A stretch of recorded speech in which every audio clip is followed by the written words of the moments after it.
మీకుండే ఎటువంటి గ్రహ బాధలైనా గృహ బాధలైనా శాశ్వత పరిష్కారం కోసం సంప్రదించండి శ్రీనివాస జ్యోతిషాలయ. సార్ నమస్కారం సార్. నమస్తే. కిష్కింధపురి సినిమా ఎలా ఉంది సార్? ఇప్పుడు ఇది కూడా పెద్ద సెట్ వేసి చాలా రకాలుగా హైప్ తీసుకొచ్చారు ప్రమోషన్స్ టైప్ లో. ఎలా ఉంది సార్? హిట్టా పట్టా సార్ ఈ సినిమా? మనకి రాక్షసుడు తర్వాత మళ్ళీ ఆ సేమ్ జానరాలో ఇద్దరు కూడా అంటే బెల్లంకొండ శ్రీనివాస్ కానీ అనుపమ పరమేశ్వరన్ కానీ చేసిన సినిమా. ఇంతకుముందు భైరవం ఒక మాదిరిగా ఇదైంది తప్ప పెద్దగా ఇది కాలేదు, ప్లస్ కాలేదు. ఇప్పుడు ఈ సినిమాకి చాలా హైప్ క్రియేట్ చేశాడు బెల్లంకొండ శ్రీనివాస్. అయితే నేను ఈ సినిమా మీకు నచ్చకపోతే ఇండస్ట్రీని వదిలిపెడతానన్నాడు. ఇలాంటి స్టేట్మెంట్లు అంతా కూడా వచ్చాయి. సో ఈ సినిమా ఎలా ఉంది? బెల్లంకొండ శ్రీనివాస్ హీరో, అనుపమ పరమేశ్వర హీరోయిన్, తర్వాత తనికెళ్ళ భరణి, హైపరాది, శాండీ మాస్టర్, తర్వాత మకరంద్, ఆయన హిందీ ఆర్టిస్ట్ మకరంద్ దేశపాండేనా ఆయన పేరు అనుకుంటున్నాను, తర్వాత శ్రీకాంత్ అయ్యర్, వీళ్ళు ప్రధానంగా కాస్టింగ్. ఇక దీనికి వచ్చేసరికి డైరెక్టర్ కౌశిక్ పగుళ్ళపాటి, సాహు గారపాటి, తర్వాత చైతన్ భరద్వాజ్ మ్యూజిక్ చేశాడు, చిన్మయ్ సలాస్కర్ కెమెరా. కథగా చెప్పాలంటే ఇది వచ్చి ఒక horror thriller genre, horror thriller comedy జాన్రాగా మనం చెప్పుకోవచ్చు. అంటే ఈ మధ్యకాలంలో ఏమంటే హారర్ థ్రిల్లర్ ఎలిమెంట్స్ కలిపి మళ్ళీ అందులో కామెడీ పెట్టి ఒక టానిక్ తయారు చేస్తున్నారు మనోళ్ళు. మామూలుగా అయితే హారర్ కామెడీలు అనేవి హాలీవుడ్లో స్క్రీమ్ సిరీస్తో బాగా పాపులర్ అయినాయి. అక్కడ నుంచి తెలుగులో కూడా హారర్ కామెడీస్ చాలా వచ్చాయి, హిట్ కూడా వచ్చాయి. హారర్ కామెడీకి కొంత హిట్ అయ్యే లక్షణాలు ఉంటాయి. ఎందుకంటే భయము, నవ్వు, ఈ రెండు, కామెడీ అండ్ స్కారింగ్, భయపెట్టడం, ఈ రెండు ఇది చేస్తారు. మనం ఎప్పుడైనా కూడా భయపడడానికి థ్రిల్కి గురవుతాం. సో హారర్ కామెడీ భయపెట్టాలి, అట్ ద సేమ్ కామెడీ చేయాలి. దీంట్లో ఏంటంటే హారర్ ఉంది, థ్రిల్లింగ్ ఎలిమెంట్స్ ఉన్నాయి, కామెడీ ఉంది. సో కథగా చెప్పాలంటే రాఘవ్ మైథిలి అని ఇద్దరు లవర్స్, వాళ్ళు ఒక ఇంకొక ఫ్రెండ్తో కలిపి ఒక ప్రోగ్రామ్ కండక్ట్ చేస్తుంటారు, గోస్ట్ వాకింగ్ అనే ప్రోగ్రామ్. అంటే హాంటెడ్ హౌసెస్ని వాళ్ళు ఫైండ్ అవుట్ చేసి హాంటెడ్ హౌస్లోకి కొంతమందిని తీసుకెళ్ళి కొన్ని రోజులు అక్కడ పెట్టుకొని వాళ్ళని భయపెట్టే విధంగా వీళ్ళే దెయ్యాలని అవి క్రియేట్ చేసి చేస్తుంటారు. ఇది ప్రోగ్రామ్. దీనికి వీళ్ళు డబ్బులు తీసుకుంటుంటారు. ఇలాగ వీళ్ళు ఏం చేస్తారంటే ఈ రాఘవకి దీని మీద ఏం నమ్మకాలు ఉండవు, కానీ వీళ్ళే దెయ్యాలని అవన్నీ క్రియేట్ చేసి చేస్తుంటారు. అలాగా వీళ్ళు ఒక కిష్కింధపురి అనే ఒక ఊర్లో ఒక సువర్ణమయి స్టూడియో అని ఒక స్టూడియోకి వీళ్ళు తీసుకెళ్తారు. అది రేడియో స్టేషన్ యాక్చువల్గా, అదే సెట్ వేసింది వీళ్ళు. దాంట్లోకి వీళ్ళు, అది నిజానికి ఏంటంటే 1989లో క్లోజ్ అయి ఉంటుంది. ఆ క్లోజ్ అయిండే దాన్ని ఇప్పుడు మిగతా వాళ్ళు వద్దంటే కూడా వీళ్ళు వెళ్ళి ఆ తాళాలు పగలగొట్టి లోపలికి ఎంటర్ అవుతారు. 11 మంది మొత్తం. ఈ 11 మందిని అక్కడ రేడియోలో వాయిస్ వస్తుంది, మీరందరూ చనిపోబోతున్నారని. ఇతను ఏవేం నమ్మడు. సో ఇక్కడ నుంచి ఏంటంటే నిజంగానే 3 చనిపోతారు. ట్రైన్లో ఇద్దరు లోకో పైలట్స్ ఉంటారు, ట్రైన్ లోకో పైలట్స్ అంటారు వాళ్ళని. వాళ్ళిద్దరు అంటే ట్రైన్ డ్రైవర్స్, వాళ్ళిద్దరిని చంపడం, తర్వాత ఒక బిల్డింగ్ పై నుంచి ఇంకొక వ్యక్తి, ఇలాగ 3 చనిపోయేసరికి ఒక్కసారిగా వీళ్ళ భయం స్టార్ట్ అవుతుంది. ఇప్పుడు ఒక లేడీ వాయిస్ కూడా వినపడుతుంది, నాకు ఇప్పుడు శక్తులు వచ్చాయి, నేను ఫ్రీ అయ్యాను, మిమ్మల్ని అంత చంపబోతున్నాను. ఇప్పుడు ఒక చిన్న పాపని చంపడానికి ప్రయత్నిస్తుంటే ఇప్పుడు రాఘవ్కి ఇది అర్థమవుతుంది, ఖచ్చితంగా దెయ్యమే పనిచేస్తుందని. దాంతో ఇతను కాపాడడానికి ట్రై చేస్తుంటాడు. సో దీంట్లో మళ్ళీ విస్త్రవపుత్ర, వేదవతి అనే క్యారెక్టర్లు వస్తాయి. వీళ్ళ బ్యాక్ స్టోరీ వస్తుంది, అసలు ఎవరు వీళ్ళ, ఎందుకు ఇలా దెయ్యంగా మారింది, ఎందుకు చంపుతుంది, ఈ బ్యాక్ స్టోరీ అంతా ఫ్లాష్ బ్యాక్ వస్తుంది.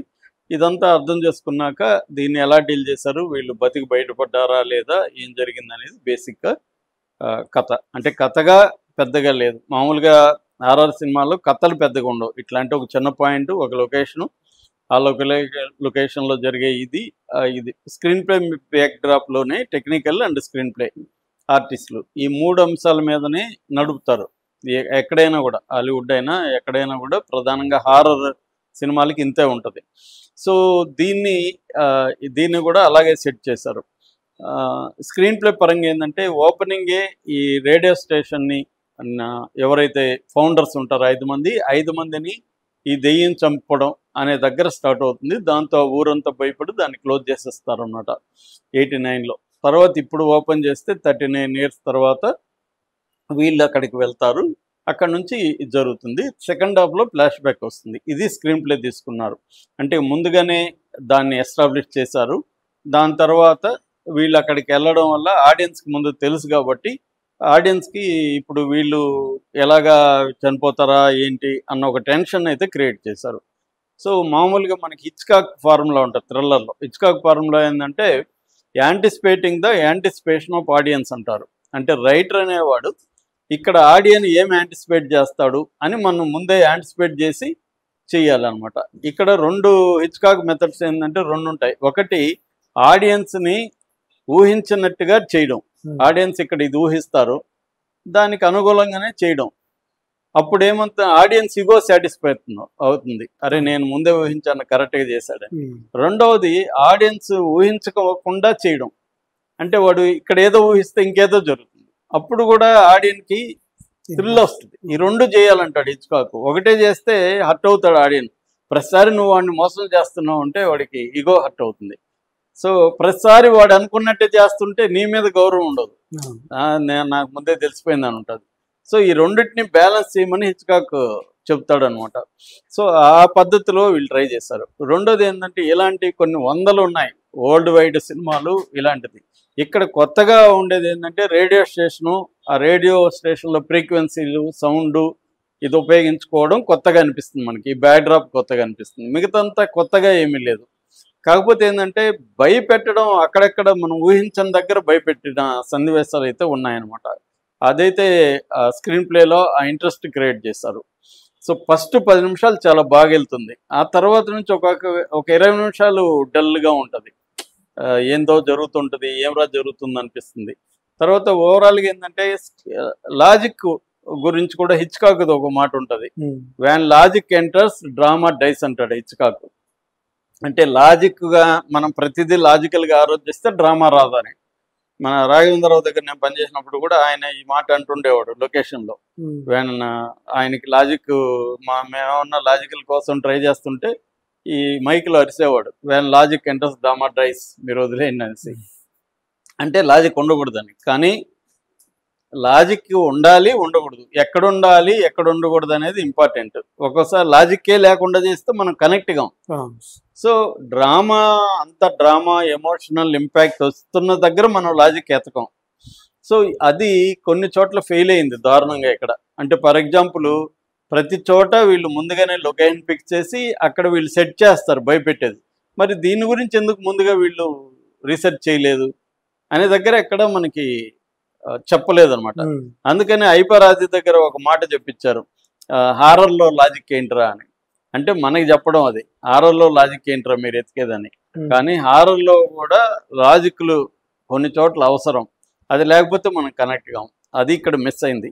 అట్లాగే భయపెట్టడం సంబంధించి కూడా ఈ స్క్రీన్ ప్లేలో ఇంట్రెస్ట్ క్రియేట్ చేయకుండా సౌండ్తో భయపెట్టడానికే ఎక్కువ ట్రై చేశారు. అది కొన్ని చోట్ల వర్కౌట్ అయింది కానీ అన్ని చోట్ల వర్కౌట్ అవ్వాలి.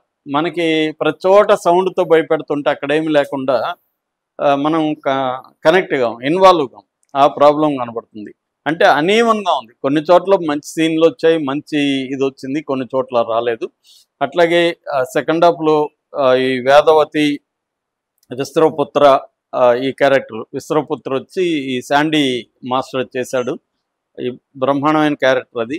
వీళ్ళిద్దరి బ్యాక్డ్రాప్ ఏంటి, తర్వాత ఒక వికలాంగుడు ఉన్నాడు అతని క్యారెక్టర్ ఏంటి, ఇవన్నీ ఇంట్రెస్టింగ్ అయితే ఉంటాయి. సో ఓవరాల్గా అనీవన్గా ఉందని చెప్పొచ్చు. పెర్ఫార్మెన్స్లు అయితే సాయి బెల్లంకొండ సాయి శ్రీనివాస్ ప్రతి సినిమాకి ఇంప్రూవ్ అవుతున్నాడు. దీంట్లో కూడా సెటిల్డ్ పెర్ఫార్మెన్స్ చేశాడు. ముఖ్యంగా క్లైమాక్స్లో తన విశ్వరూపం చూపించాడు. అట్లాగే అనుపమ పరమేశ్వరను ప్రీ క్లైమాక్స్లో ఆమె దెయ్యం పోనడం ఆ సీన్లన్నీ చాలా బాగా వచ్చాయి. సో ఆమెని తీసుకోవడం దీనికి చాలా ప్లస్ అయింది. ఇక హైపరాది వీళ్ళది పెద్దగా కామెడీ వర్కౌట్ అవ్వలేదు. తనికెల బన్నది అది పెద్ద క్యారెక్టర్ కాదు. శాండీ మాస్టర్ చాలా బాగా చేశాడు. ఈ మకరం దేశపాండే శ్రీకాంత్ అయ్యర్ వీళ్ళది పెద్దగా లేదు. శ్రీకాంత్ అయ్యర్ వీళ్ళు వాళ్ళ స్టైల్లో వాళ్ళు చేసేసుకుంటూ వెళ్ళిపోయారు అనమాట. సో ఈ బేసిక్గా ఏంటంటే ఫస్ట్ హాఫ్ అంతా మరణాల్ని ఆపడం మీద ఫోకస్ చేయడం, ఇంటర్వెల్ బ్లాక్ కూడా అంత గొప్పగా లేదు. సెకండ్ హాఫ్ ఏమో ఫ్లాష్ బ్యాక్ ఆ కథలకి కొంత వెళ్ళారు, అది కొంత ఇంట్రెస్ట్గానే ఉంది. అది చెబుతూ మళ్ళీ మనల్ని భయపెడుతూ ఇవన్నీ చేశారు. ఓవరాల్గా అనీవన్గా ఉందని చెప్పొచ్చు. ఎక్స్పీరియన్స్ వచ్చి సౌండ్ ఎక్స్పీరియన్స్ అయితే చాలా బాగుంది, బ్యాక్గ్రౌండ్ స్కోరు సౌండ్ చాలా బాగున్నాయి. కానీ స్క్రీన్ ప్లేలోనే ఇంకొంత బాగా చేసి ఉండాలి అన్న ఫీలింగ్ అయితే వచ్చింది. నా రేటింగ్ 2.25 అవుట్ ఆఫ్ 5.